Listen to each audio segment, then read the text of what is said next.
My name is Diane. I am 58 years old, and I never thought I would be the kind of person to fall for an online scam. I am not stupid. I worked for many years as a teacher. I raised two wonderful children. I pay my bills on time. I read the news, and I'm careful with my money.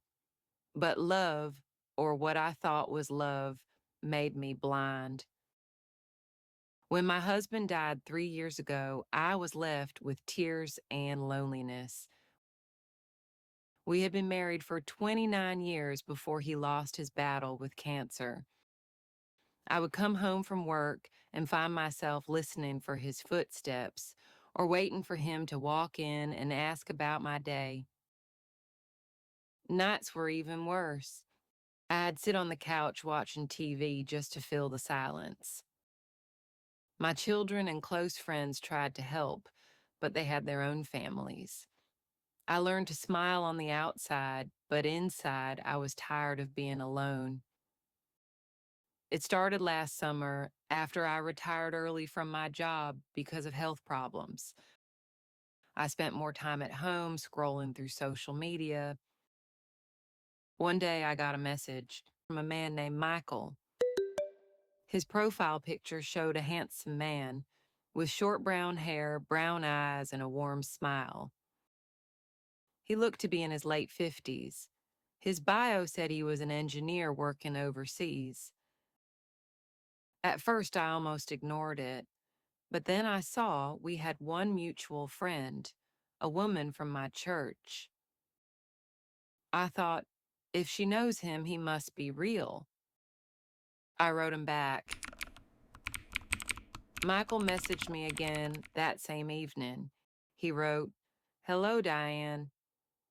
I hope I am not disturbing you. You seem like a kind person, and I would like to know you better." I was surprised at how polite his words were.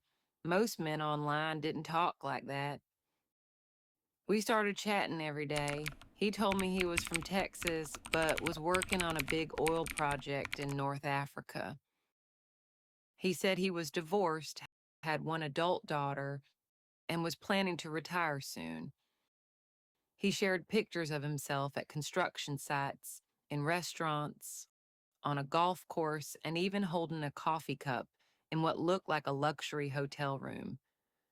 Sometimes he sent short videos of himself saying hello to me. At first, I was careful. I told him about my life, but not too much. He seemed to remember every detail.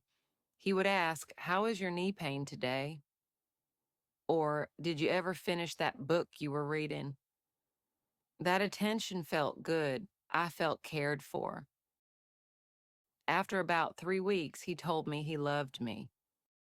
I was surprised. We had never met in person, but I felt my heart pounding. I hadn't heard those words from a man in a long time. I told him I wasn't sure. He said, "Diane, love is not about time. It's about the connection we have." About a month later, Michael said there had been an accident at the work site. A worker had been injured and he needed to pay for emergency equipment. He told me his bank account was frozen because of international regulations and that he couldn't access his money until the project was finished. He asked if I could loan him $2,000 just for a few days. I told myself it was a loan. I was not rich, but my late husband made sure before he died that I would have enough money for a comfortable retirement. Michael promised to pay me back as soon as he returned to the US. So I wired him the money. Over the next 3 months, there were always reasons he needed help. A customs officer was demanding payment before releasing his shipment. His daughter's rent was overdue. His hotel bill had increased because his stay was extended. Every time the story sounded urgent and believable. I sent $1,500 here, $3,000 there. Sometimes I drain my savings. Other times, I use my credit card telling myself it was temporary.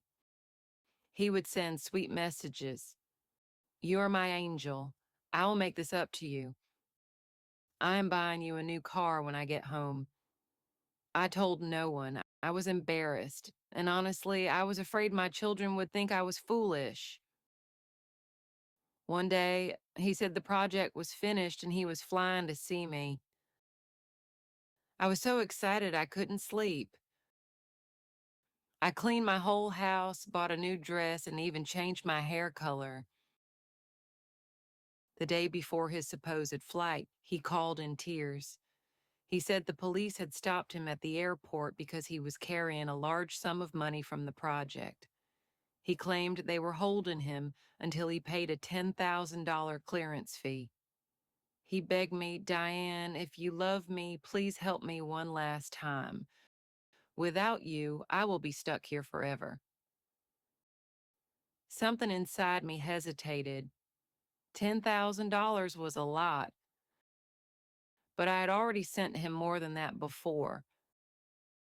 I wanted to believe him. I wired the money. And then silence, no more messages, no more calls. His profile disappeared. I tried emailing him, but my messages bounced back. The phone number he used was suddenly disconnected. I sat in my living room staring at my phone. My chest hurt. My stomach felt sick. I realized I had been scammed. I checked my notes and receipts. I had sent him a total of $30,000. I cried for days. I couldn't eat. I felt stupid, ashamed, and angry, mostly at myself. Eventually, I told my children. They were upset, but kind. My daughter hugged me and said, Mom, these people are professionals. They know exactly how to make you trust them. I reported the scam to the police and the FBI's online fraud unit. They told me the same thing. These scammers are often part of organized crime groups in other countries, and the chances of getting my money back were almost zero. The weeks that followed were hard. I had to return to work to pay off the credit card debt. I had to adjust my budget because my savings were gone. I felt humiliated, especially when friends asked if I was dating anyone. I just shook my head and said no, but I learned something. Scammers prey on loneliness. They don't just steal your money, they steal your trust.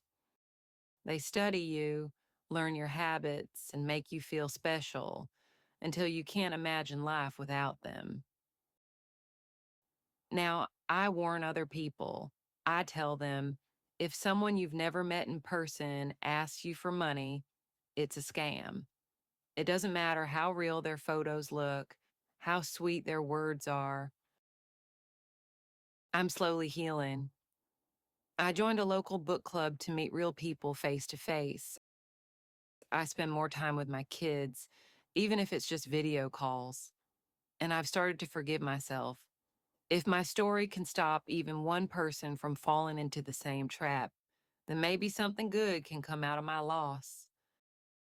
Question 1. What was Diane's profession before retiring? A. Teacher. B. Nurse. C. Banker.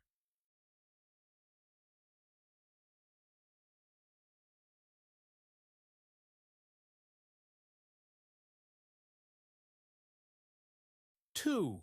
Why did Diane retire early? A. She wanted to travel. B. Health problems. C. She got married again.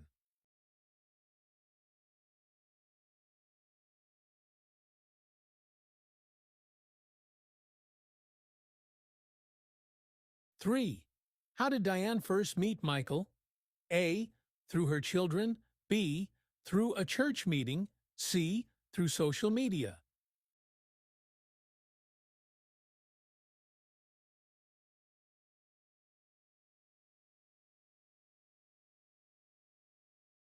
4. What job did Michael claim to have? A. Dr. B. Engineer. C. Pilot.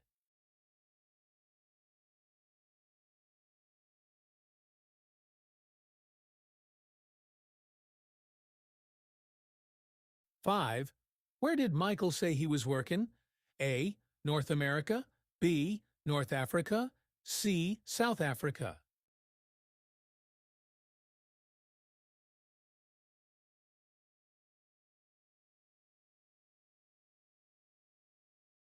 6. What was the first reason Michael asked for money? A. To pay for emergency equipment. B. To buy a plane ticket. C. To invest in a business.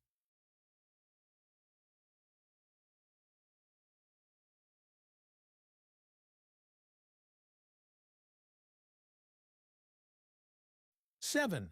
How much did Michael claim he needed for the clearance fee before flying to see Diane? A. $5,000. B. $10,000. C. $2,000.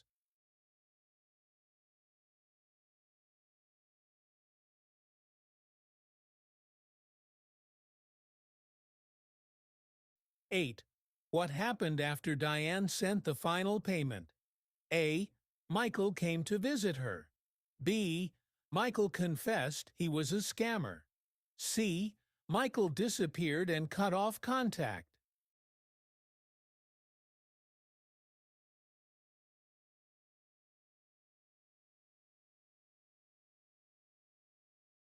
Nine. What lesson does Diane share at the end? A. Always trust people online. B. If someone you've never met asks for money, it's a scam. C. Love is worth any risk.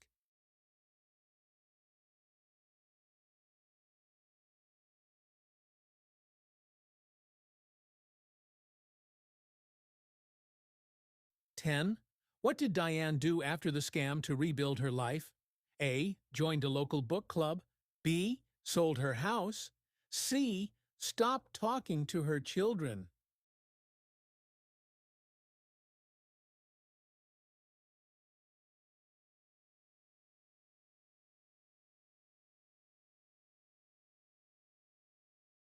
Thanks for watching. Remember to like and subscribe.